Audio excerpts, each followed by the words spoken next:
have exhibited our teamwork. That's what I would call it. So now we are here in the final day of the survey. Okay, it's not. Today when I was entering, somebody asked me, "Oh, today is the last." No, I said it's a starting. Okay, only the survey ends today, but ours is, as Oman mentioned on the first day, we are starting our journey from the perspective of JCA standards. So over to Mr. Richard, and he will brief you all. We all like what are the findings. I just want to give everybody a warning. If you're taking pictures or films, and I see them on Facebook, I will come back and haunt you. No updates in the social network or anywhere. It's all. I wouldn't know because I don't use Facebook. My children will tell me. Can you hear me without using this? Yes. Okay. First, before I tell you about the report, because I think once you hear the report, you won't hear anything else I say. And what I'm saying after the report is not that important. Right now, I just want to tell you that I have done many surveys in the past 6 years, and I have surveyed multiple ambulatory care centers, surgical centers, medical centers, diagnostic clinics, all types. It normally takes, for an initial survey, organizations take 1 to 2 years to get prepared. And there are a number of reasons. If they're a new organization, as you are, it's getting comfortable with the standards, it's developing policies that address all the patient safety issues in the standards, implementing those policies, and then doing your usual everyday clinical work as you always do. So when I saw your application and I saw that you were new and the brief time between your opening and applying for accreditation, I really was a little worried because many places fail on the first survey, on the initial survey. 20 to 25% fail on the initial survey. And that's because they haven't prepared. So I just thought, oh, this is, and I hate to do a survey when they fail. I just hate to tell them they haven't passed. So you, as a group, with your leadership and your clinical staff and everybody, you are prepared. You were prepared. I'm sure you didn't memorize the standards, and I'm sure if I gave you all a test and asked you what PAA 9.1 and Measure Element 4 was, you really couldn't tell me. But that's not the point. The point is, what I saw in the 4 days that I've been walking around talking to different people, I match up what I'm hearing, what I'm seeing with the standards and the expectations. And I've been struggling to find anything. So I did find a few things. There are 14 chapters in the ambulatory care manual. And of that 14 chapters, only 4 of them I had findings. None of the findings really have to do with direct patient care. In terms of, your assessments, your care of patients, your documentation of that, the processes that I observed in the OR and in endoscopy and in the various clinics, it was very well done. So you've done a wonderful job. You're not perfect. My mother always told me that only God is perfect, and I'm not going there, so I'm not perfect either. But I've only found 6 items out of all the items that were to be scored. Now, 48 of the items in the chapter, in the book, are not applicable. That has to do with blood transfusions, bypass stuff, things you don't do. So I had to make all those not applicable. So the score is only based upon what the services you actually provide. Having said that, I'll just briefly read the few findings. It won't take that long.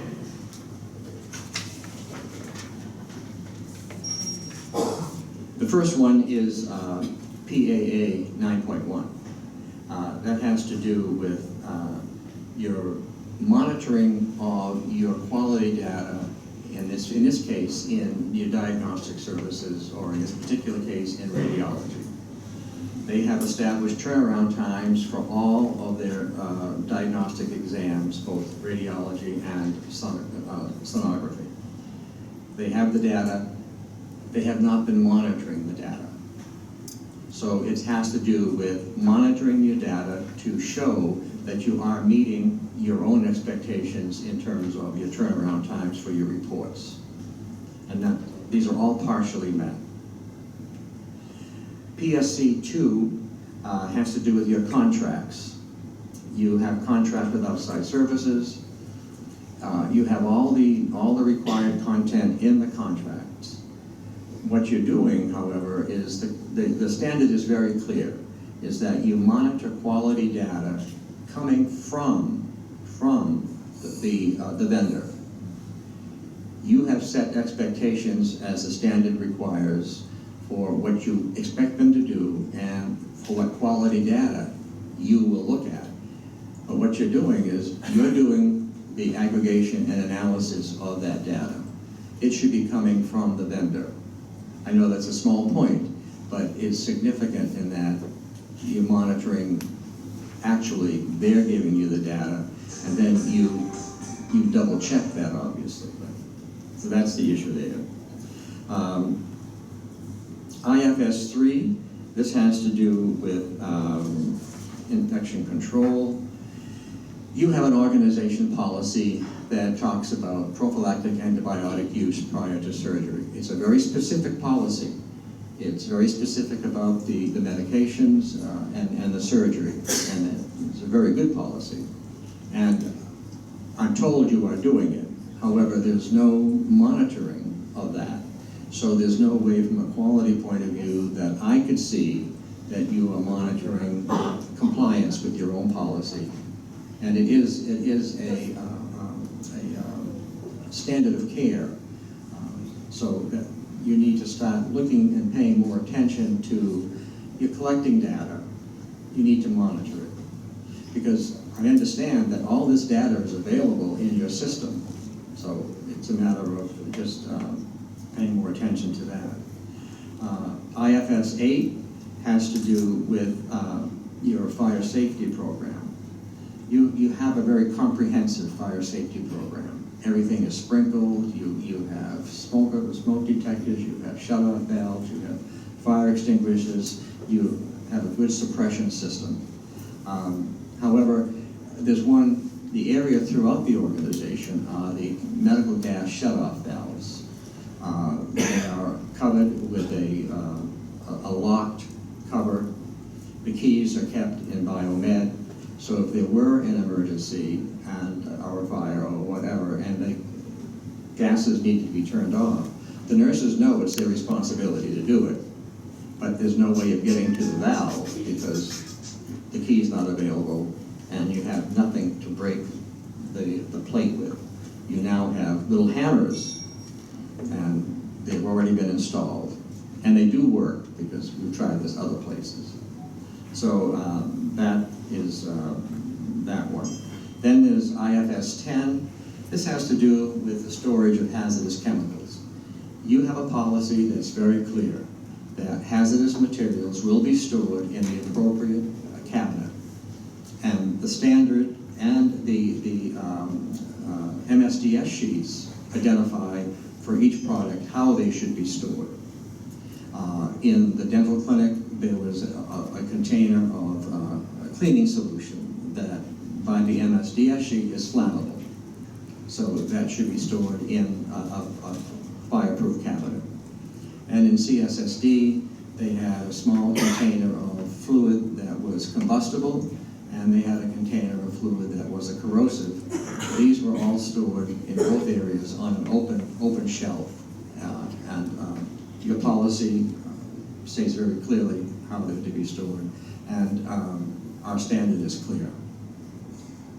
And lastly, in the HRM3 has to do with the ability of staff to carry out the responsibilities of their position evaluated.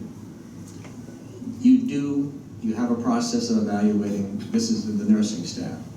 You have a couple of ways of doing that. The two, I didn't see the corporate one, but the one that I saw is a form that leads to a numerical score. And it has items on it related to a generic job description. Now, they have developed very good, very specific clinical competencies. However, I could not see how the clinical competencies were used to factor in to that previous evaluation that resulted in the numerical score.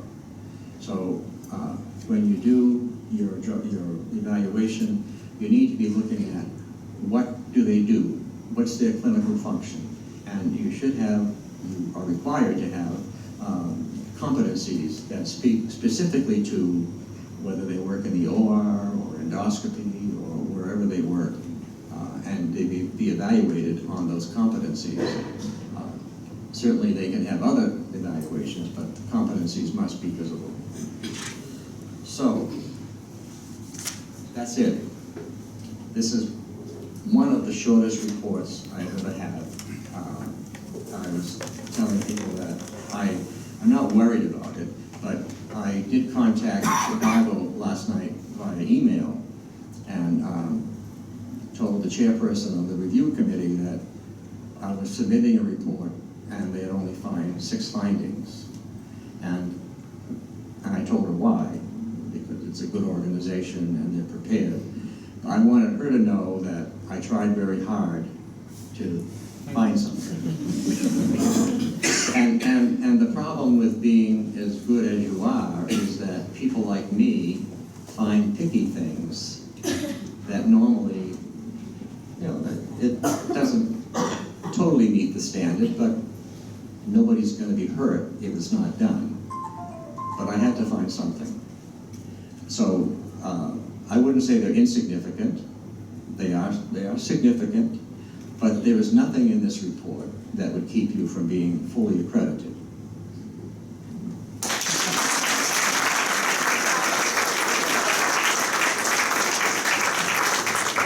So this report will go to Chicago. When I get back to the hotel, I have to do another report, and then I push a button and they both go to Chicago. Right now, the report is locked in the system. I cannot open it. Only Chicago can open it, so that I can't change anything. So those 2 reports will go to Chicago. When they wake up, they'll have them there. The committee will probably get to review them, I would think, by Monday or Tuesday. And then you should be hearing, I have to say 7 to 10 days.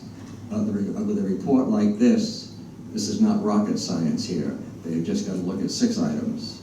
And there's no question, I don't think, that they would have. So you should be hearing, I'll say, some organizations have heard before I get home, but I don't think you'll hear that soon, but I would say probably 4 to 5 days. And I'm not telling you that you are accredited because I don't have that authority. I'm saying there's nothing in this report that would prevent you from being accredited. So you should be hearing very good news shortly.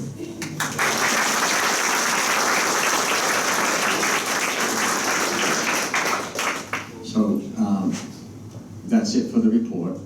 I want to thank everyone. Your hospitality has been very gracious.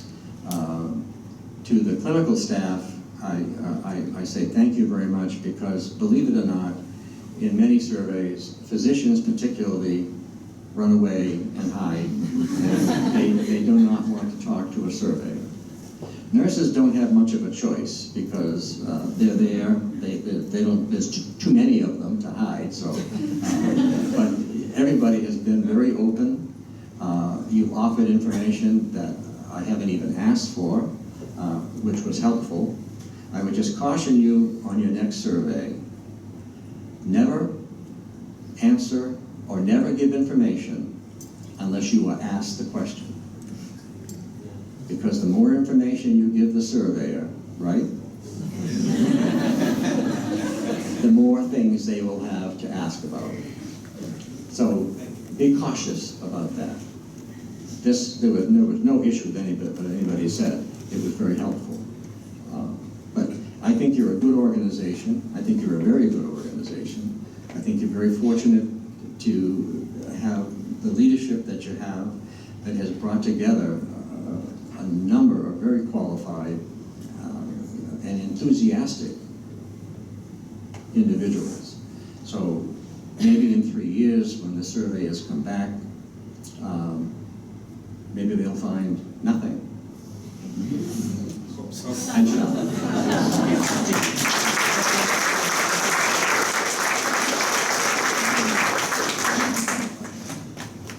Is it a sigh of relief?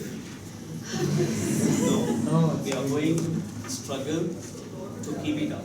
As he said, in the third year triennial survey, that's where we should show only this, something like reports like this.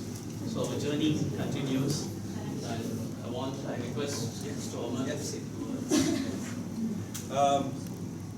Look, I mean, I think to begin with, I would just like to, on behalf of City Center Clinic, on behalf of everybody here, my colleagues, myself, the leadership, everybody here, I'd actually like to take this opportunity to thank you, Richard, for first of all, coming to Dubai, taking the time, yourself and JCI, and for working in earnest to assist us in actually improving our quality processes. So I just want to thank you. I think that's like the...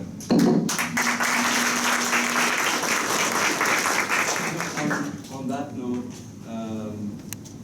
with regards to JCI, with regards to quality, the way we see quality in this institution, myself, I think on behalf of my colleagues, it's within our DNA. Having said that, I think we must, for the next 3 years and beyond, always be self-critical, and always look at ourselves and ask ourselves the tough question: how can we improve ourselves? Continue and strive to work in that direction. You know, I think it's a start. It's a start. So hopefully from here we get better and better. Thank you. Thank you.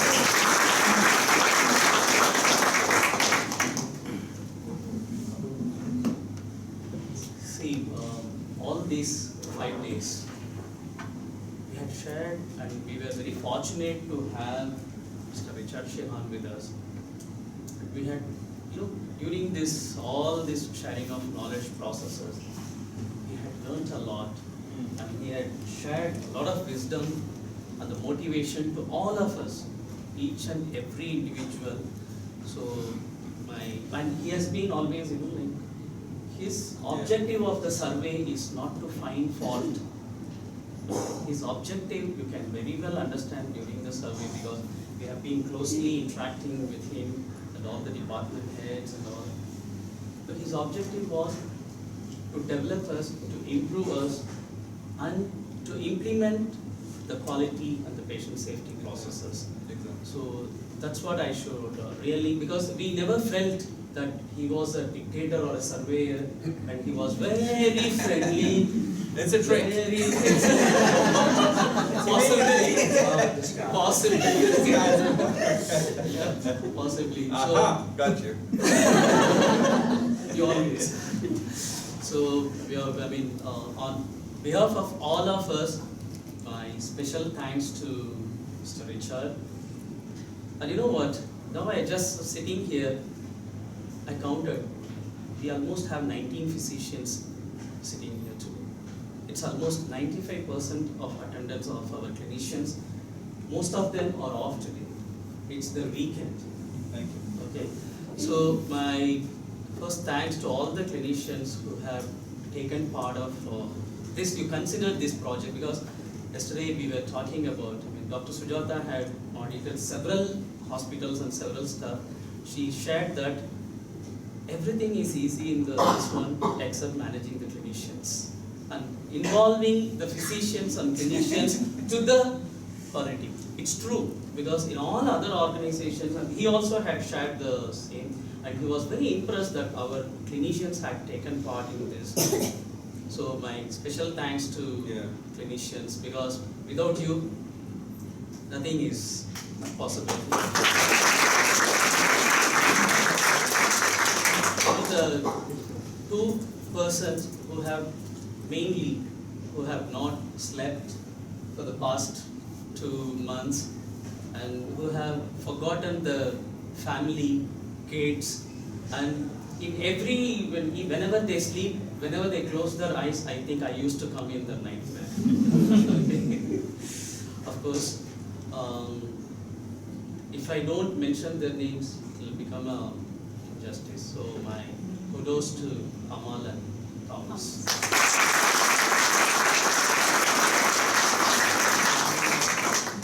Of course, our backbone, our central nervous system, nurses.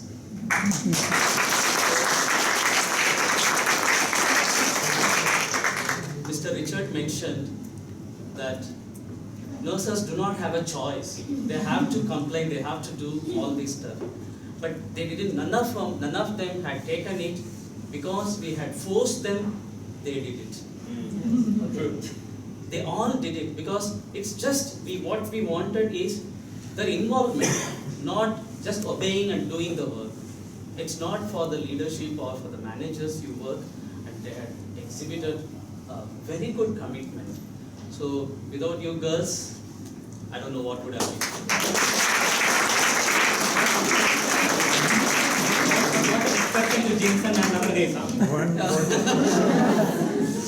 You know that, see, when we have all this, we are all in the front end, we manage patients, we do all this stuff, but unless we have a proper supporting system, okay, whenever something is going wrong, there are several people that will always get unnoticed because they do not come in front of the patients, in front of the our staffs or anything. But if they had not helped us, they had not cooperated us, we would not have done this. Today, as he mentioned about the hammer in this and the hazardous safety, okay, I said I want this to be done. Following the process, I want to get it done. Okay, so if you go to the OT, you will see that hammer has already been chained in the particular place and the hazardous safety storage has come. So without Dinesh, Jose, Patrick, definitely whatever we do in the front end, if we don't support us, then it is.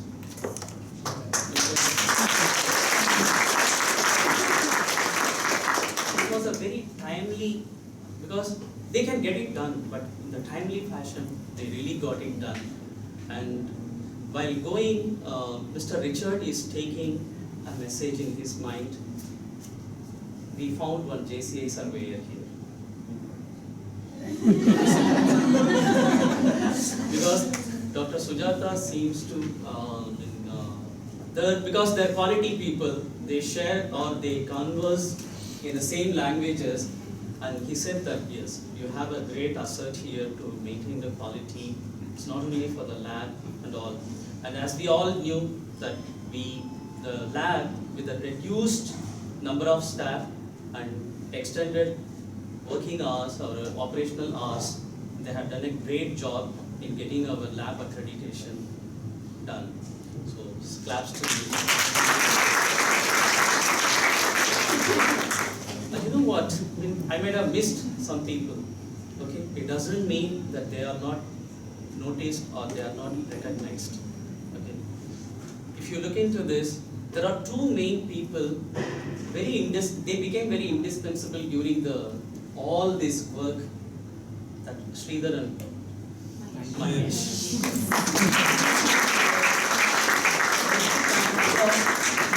They all were stressed, having coffee. Dinesh coffee, Sridhar coffee, this, that. And okay, go, run, get this. They also did a great job. Then, without saying, pharmacies, the front office, okay, every one of us had committed. It's not that this hasn't come out of the leadership or the dictatorship. What you had hidden in your heart had come out. Okay, this was the commitment what we had exhibited. This team can do anything. This is a very blessed, amazing team we have. Okay, this is for every one of you.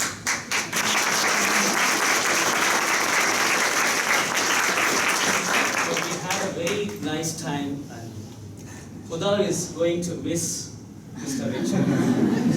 You will recover very quickly. So, And before we close, a big round of applause for Mr. Kumar Yeah. himself.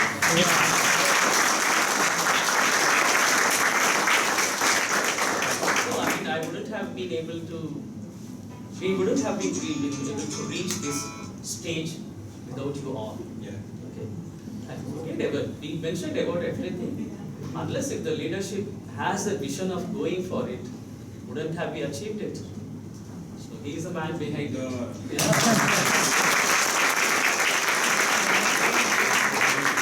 Special thanks to all of you. Thank you so much. Thank you.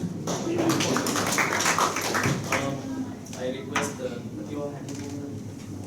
I'm supposed to give this report to somebody, and I'm supposed to give it in a very expensive leather binder. But they are so heavy, I don't carry them anymore.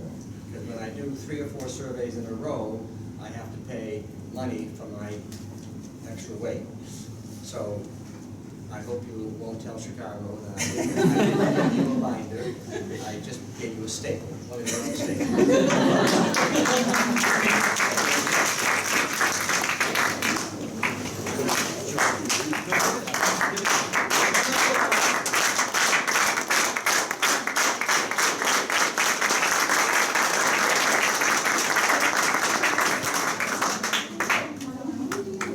That's a draft report till the presentation committee will review it, and they will do the final review.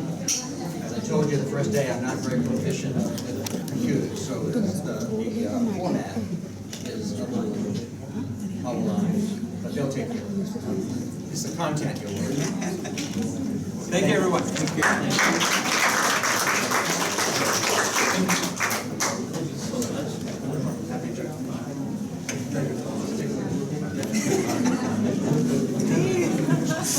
Please inform them to stay back.